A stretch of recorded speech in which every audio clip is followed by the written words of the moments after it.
Floor 7 is pretty similar to Floor 6 in terms of the fact, well, first off, you get 100% everything once again, but also to the fact that it features not as confusing of a navigation for the map for the most part. And it's a pretty rewarding map, I'd say, this map also. You do have a lot of ammo and health and a lot of treasure, to really pick up. Well, that's not really too difficult to find.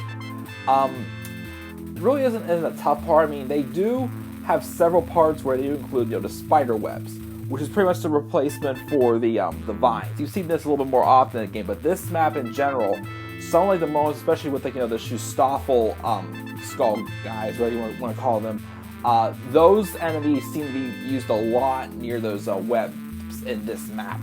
I also noticed after doing this map also that most of the maps that include two keys in them, most of the time the second key is hidden behind a mandatory secret. I mean, I'm sure that exists in other Wolfenstein mods over, for this being only just a 10-map mod, it exists quite often. I'd say 3 or 4 of the maps so far we've done, well, I'd say maybe at least like 3 or 4 of them, because 2 of the maps we've done in this game didn't even have a key in it at all. But I'd say 3 or 4 of the maps done so far have had I'd say either a key, or the door to the regular exit, not including floor 1, had the secret floor, of course.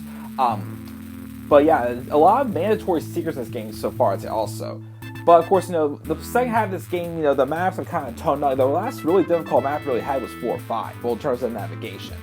I would still say maybe floor 3 or 2 might be the hardest map so far, we gotta say. But that is it now for floor 7, guys. On to floor 8 in the next video, which we're 1 map away from the boss. Until then, guys, I am the Club of the Man, 1993.